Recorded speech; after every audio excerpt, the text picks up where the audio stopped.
ইরানের ক্ষেপণাস্ত্র ব্যবস্থা নিয়ে রীতিমতো বোমা ফাটালো যেন নিউ ইয়র্ক টাইমস। গোয়েন্দা রিপোর্টের সূত্র ধরে পত্রিকাটি বলছে, মার্কিন হামলায় ক্ষতিগ্রস্ত বাংকার দ্রুত সারিয়ে ক্ষেপণাস্ত্র ছুঁড়ছে ইরান। যুদ্ধের এতদিন পরে এসেও ইরান কেন এতটা শক্তিশালী, এমন রিপোর্টই ফাঁস করে দিয়েছে তা। এদিকে ট্রাম্পের 48 ঘন্টার ভয়ঙ্কর আলটিমেটামের জবাব ইরান দিচ্ছে মিসাইলে, আকাশ থেকে পাখির মতো মার্কিন বিমান নামিয়ে। ইসরায়েল যুক্তরাষ্ট্র ইরানে এসেছিল সপ্তাহখানেকের পরিকল্পনা নিয়ে। ইরানকে মেরে পুড়িয়ে দুর্বল করাই প্রধান উদ্দেশ্য। কিন্তু যুদ্ধের 38তম দিনে এসে দেখা যাচ্ছে সব দিক থেকে এগিয়ে আছে ইরান। ওদিকে বিমান হারিয়ে সারা বিশ্বের সামনে মাথা রীতিমতো হেট হয়ে গেছে মার্কিন গঙ্গের। ইরানে এসে মুখ থুবড়ে পড়েছে সেই মার্কিন মাতুব্বরি। যুক্তরাষ্ট্র এবং ইসরায়েল ভেবেছিল কয়েকদিনের নিবিড় এবং ধারাবাহিক আক্রমণেই ইরানের সামরিক মেরুদণ্ড চিরতরে ভেঙে দেওয়া সম্ভব হবে। পেন্টাগনের আনুষ্ঠানিক ব্রিফিং এবং সামরিক কর্মকর্তাদের হিসাব অনুযায়ী যুদ্ধের প্রথম 5 সপ্তাহে তারা ইরানে প্রায় 11,000 লক্ষ্যবস্তুতে আঘাত এনেছে। হোয়াইট হাউস এবং মার্কিন প্রতিরক্ষা মন্ত্রী পিট হেগসেথ অত্যন্ত আত্মবিশ্বাসের সঙ্গে বারবার দাবি করে আসছিলেন তাদের হামলায় ইরানের ব্যালিস্টিক ক্ষেপণাস্ত্র এবং ড্রোন ছোড়ার ক্ষমতা 90% কমে গেছে। তাদের নৌবাহিনী প্রায় নির্মূল হয়ে গেছে এবং অস্ত্র উৎপাদন স্থাপনাগুলো ধ্বংসস্তূপে পরিণত হয়েছে। মার্কিন প্রশাসনের ধারণা ছিল ইরানের আকাশ সীমায় এখন যুক্তরাষ্ট্র এবং ইসরায়েলের একচ্ছত্র আধিপত্য তৈরি হয়েছে। কিন্তু যুদ্ধক্ষেত্রের প্রকৃত পরিস্থিতি এবং নিউ ইয়র্ক টাইমসের গোয়েন্দা প্রতিবেদন সম্পূর্ণ ভিন্ন এক বাস্তবতার চিত্র তুলে ধরছে। প্রতিবেদন বলছে, মার্কিন হামলায় মাটির নিচে যেসব বাংকার বা ক্ষেপণাস্ত্রের সাইলোগুলো ধ্বংস হয়েছে বলে পেন্টাগন দাবি করে আসছিল, সেগুলো আসলে স্থায়ীভাবে বিকল হয়নি। ইরানি সামরিক বাহিনী অত্যন্ত সুপরিকল্পিতভাবে এবং দ্রুততার সঙ্গে কাজ করছে। তারা বুলডোজার এবং ভারী যন্ত্রপাতি ব্যবহার করে মাটি খুঁড়ে সেই ধ্বংসস্তূপের নিচ থেকেই লঞ্চারগুলো বের করে আনছে।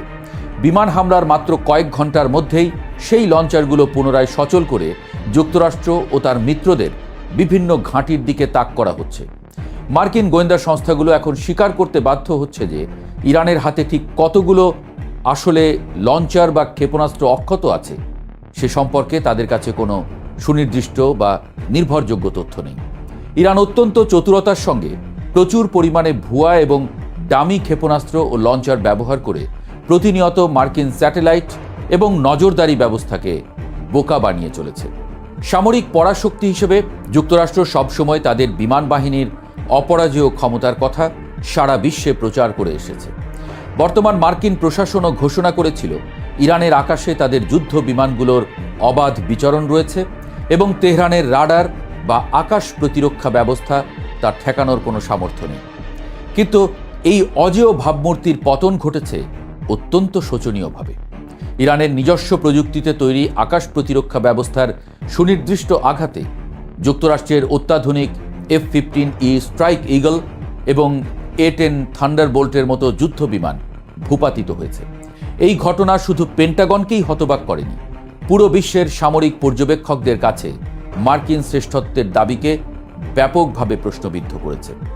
ভূপাতিত একটি যুদ্ধ বিমানের নিখোঁজ ক্রুকে উদ্ধার করতে গিয়ে যুক্তরাষ্ট্রকে যে চরম মাত্রার দুঃসাহসিক এবং বিপজ্জনক সামরিক অভিযান চালাতে হয়েছে তা তাদের বর্তমান অসহায়ত্বকেই সবচেয়ে বেশি স্পষ্ট করে।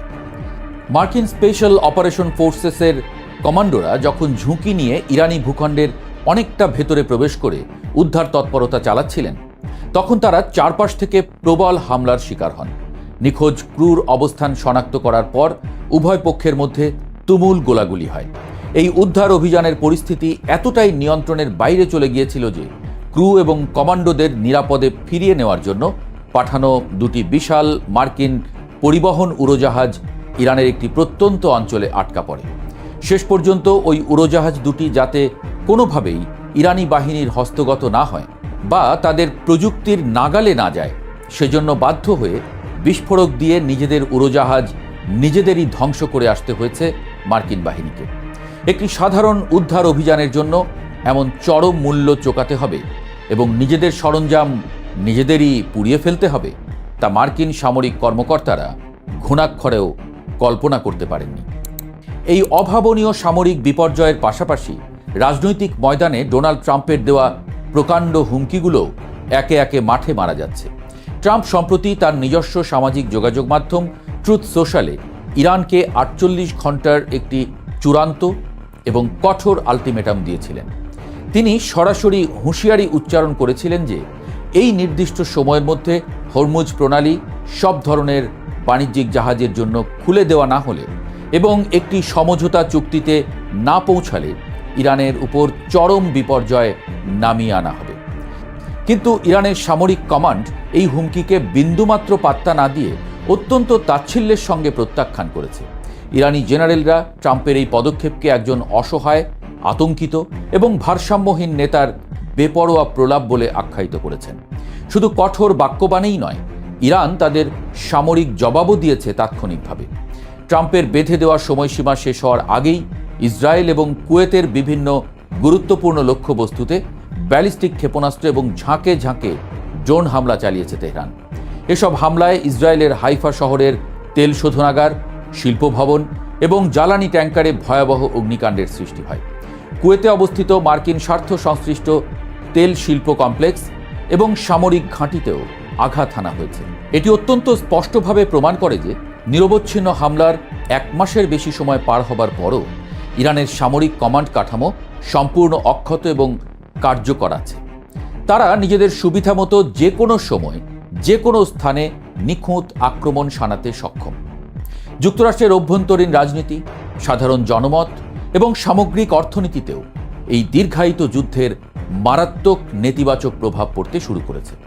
রয়টার্স, ইপসসের মতো আন্তর্জাতিক স্বীকৃত প্রতিষ্ঠানের সাম্প্রতিক জরিপে দেখা গেছে 2/3 মার্কিন নাগরিক এই অন্তহীন সংঘাতের দ্রুত সমাপ্তি চাইছেন। সাধারণ মার্কিনিরা তীব্রভাবে মনে করছেন এই যুদ্ধে যুক্তরাষ্ট্রের করদাতাদের যে বিপুল পরিমাণ অর্থ প্রতিদিন পুড়ছে তার কোনো যৌক্তিকতা নেই। যুদ্ধের শুরুতে প্রশাসনের পক্ষ থেকে কোনো সুনির্দিষ্ট লক্ষ্যমাত্রা নির্ধারণ করা হয়নি এবং সময়ের সঙ্গে সঙ্গে উদ্দেশ্যগুলো বারবার পরিবর্তন করা হয়েছে। শুরুতে বলা হয়েছিল ইরানের পারমাণবিক সক্ষমতা ধ্বংস করাই প্রধান লক্ষ্য। এরপর বলা হলো ব্যালিস্টিক ক্ষেপণাস্ত্র সক্ষমতা নষ্ট করা হবে। কিন্তু বাস্তবে কোনোটিতেই কাঙ্ক্ষিত সাফল্য আসেনি। উল্টো যুক্তরাষ্ট্রের সাধারণ সেনাদের জীবন এখন মারাত্মক ঝুঁকির মুখে পড়েছে বলে 86% মার্কিন নাগরিক গভীরভাবে বিশ্বাস করেন। যুদ্ধের প্রত্যক্ষ প্রভাবে বিশ্ববাজারে জ্বালানি তেলের দাম হুহু করে বাড়ছে। হরমুজ প্রণালীতে সৃষ্ট অচলাবস্থার কারণে সাপ্লাই চেইন বা সরবরাহ ব্যবস্থা ভেঙে পড়ায় যুক্তরাষ্ট্রের ভেতরেও মূল্যস্ফীতি বাড়ছে, যা সাধারণ মানুষের দৈনন্দিন জীবনযাত্রাকে কঠিন করে তুলেছে। দেশের অভ্যন্তরে অর্থনৈতিক অস্থিতিশীলতা চরম আকার ধারণ করায় ট্রাম্পের নিজ দল রিপাবলিকান পার্টির অনেক প্রভাবশালী আইন প্রণেতাও এখন যুদ্ধের বিপক্ষে প্রকাশ্য অবস্থান নিতে শুরু করেছেন।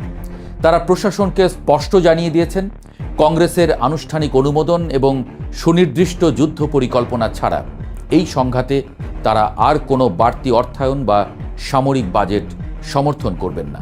ভৌগোলিক অবস্থান এবং কৌশলগত গুরুত্বপূর্ণ আন্তর্জাতিক নৌপথের উপর নিয়ন্ত্রণের কারণে ইরান এই সংঘাতে একটি দৃশ্যত সুবিধাজনক অবস্থানে রয়েছে। হরমুজ প্রণালী, যা দিয়ে সারা বিশ্বের মোট জ্বালানি তেলের প্রায় 1/5 পরিবাহিত হয়, তার উপর ইরানের সামরিক বাহিনী পূর্ণ নিয়ন্ত্রণ প্রতিষ্ঠা করেছে। ইরান অত্যন্ত কৌশলে শুধু তাদের বন্ধুপ্রতিম এবং নিরপেক্ষ দেশগুলোকেই এই প্রণালী ব্যবহারের অনুমতি দিচ্ছে। এর ফলে পশ্চিমা দেশগুলোর জ্বালানি নিরাপত্তায় মারাত্মক সংকট তৈরি হয়েছে। পরিস্থিতিকে আরও ভয়াবহ করে তুলেছে নতুন একটি হুমকি।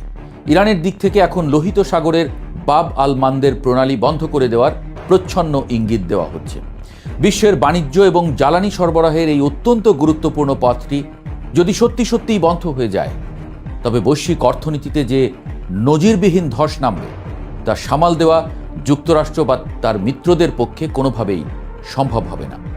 এই তীব্র অর্থনৈতিক চাপ এবং বিশ্ব বাণিজ্যের স্থবিরতাই শেষ পর্যন্ত ট্রাম্প প্রশাসনকে বাধ্য করতে পারে নিজেদের অবস্থান থেকে সরে এসে একটি যুদ্ধবিরতির দিকে হাঁটতে। আন্তর্জাতিক অঙ্গন থেকেও যুক্তরাষ্ট্রের উপরে চাপ ক্রমশ বাড়ছে। চীন, রাশিয়া থেকে শুরু করে বিশ্বের বিভিন্ন দেশ ইতোমধ্যে এই সংঘাত অবিলম্বে বন্ধের জন্য জোরালো আহ্বান জানিয়েছে। চীনের পক্ষ থেকে অত্যন্ত স্পষ্টভাবে বলা হয়েছে হরমুজ প্রণালী খুলে দেওয়ার এবং বৈশ্বিক অর্থনৈতিক স্থিতিশীলতা ফিরিয়ে আনার একমাত্র বাস্তবসম্মত পথ হল অনতিবিলম্বে একটি নিঃশর্ত যুদ্ধবিরতি কার্যকর করা। কিন্তু এসব আন্তর্জাতিক আহ্বানের পরও ট্রাম্প প্রশাসন এখনও তাদের হারানো সামরিক শ্রেষ্ঠত্ব প্রমাণের এক ব্যর্থ ও মরিয়া চেষ্টায় মগ্ন রয়েছে। তারা প্রতিদিন নতুন নতুন কাল্পনিক সাফল্যের দাবি করছে, অন্যদিকে ইরান সেই পশ্চিমা আঘাতগুলো হজম করে দ্বিগুণ শক্তিতে পাল্টা আঘাত হানছে। ইরানের মাটিতে ভূপাতিত মার্কিন যুদ্ধ বিমানগুলোর পুড়ে যাওয়া ধ্বংসাবশেষ যেন ট্রাম্প প্রশাসনের ভুল নীতি, অতি আত্মবিশ্বাস এবং কৌশলগত ব্যর্থতারই সবচেয়ে বড় প্রতীক হয়ে দাঁড়িয়েছে। একটি দ্রুত, সস্তা এবং নির্ধারক বিজয়ের মিথ্যা আশায় মধ্যপ্রাচ্যে যে বিশাল যুদ্ধের আগুন জ্বালানো হয়েছিল, সেই আগুনে এখন খোদ যুক্তরাষ্ট্রের বৈশ্বিক প্রভাব, সামরিক অহংকার এবং অভ্যন্তরীণ অর্থনীতি পুড়তে শুরু করেছে। যুদ্ধের ৩৮তম দিনে এসে এটি দিনের আলোর মতোই পরিষ্কার যে ইরানকে দুর্বল করে তাদের সম্পূর্ণ পরাস্ত করার যে পশ্চিমা ছক আঁকা হয়েছিল তা আক্ষরিক অর্থেই মুখ থুবড়ে পড়েছে। মাটির গভীর থেকে অবিশ্বাস্য দ্রুততায় বের করে আনা ক্ষেপণাস্ত্রের লঞ্চারগুলো অজেয় দাবির বিপরীতে আকাশ থেকে ভূপাতিত হওয়া মার্কিন যুদ্ধবিমান আর হরমুজ প্রণালীতে আটকে থাকা পশ্চিমাদের বিশাল বাণিজ্য জাহাজগুলো একটাই প্রমাণ দিচ্ছে, ইরান এখন আগের তুলনায় যে কোনো সময়ের চেয়ে অনেক বেশি আত্মবিশ্বাসী, প্রস্তুত এবং শক্ত অবস্থানে রয়েছে। বিশ্ব মোড়ল হিসেবে যুক্তরাষ্ট্রের যে অজেয় এবং প্রশ্নাতীত ভাবমূর্তি ছিল তা এখন চরম সংকটে।